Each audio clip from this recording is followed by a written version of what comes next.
খ্যাতিমান অভিনেতা প্রবীর মিত্র মারা গেছেন। ইন্না লিল্লাহি ওয়া ইন্না ইলাইহি রাজিউন।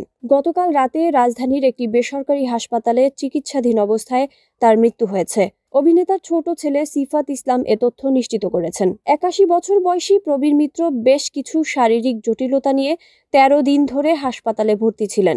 শরীরে অক্সিজেন স্বল্পতা সহ নানা ধরনের অসুস্থতায় গত ২২ ডিসেম্বর তাকে রাজধানীর একটি বেসরকারি হাসপাতালে ভর্তি করা হয়।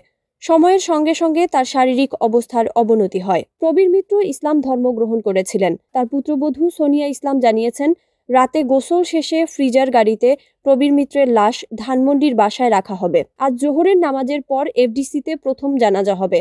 এরপর চ্যানেল আইতে দ্বিতীয় জানাজা শেষে আজিমপুর কবরস্থানে দাফন করা হবে। ১৯৪৩ সালের ১৮ আগস্ট কুমিল্লার চান্দিনায় জন্মগ্রহণ করেন প্রবীর মিত্র। তার পুরো নাম প্রবীর কুমার মিত্র। পুরান ঢাকায় বড় হওয়া প্রবীর মিত্র স্কুল জীবন থেকেই নাট্যচর্চার সঙ্গে যুক্ত হন। স্কুল জীবনে রবীন্দ্রনাথ ঠাকুরের ডাকঘর নাটকে অভিনয় করেছিলেন তিনি।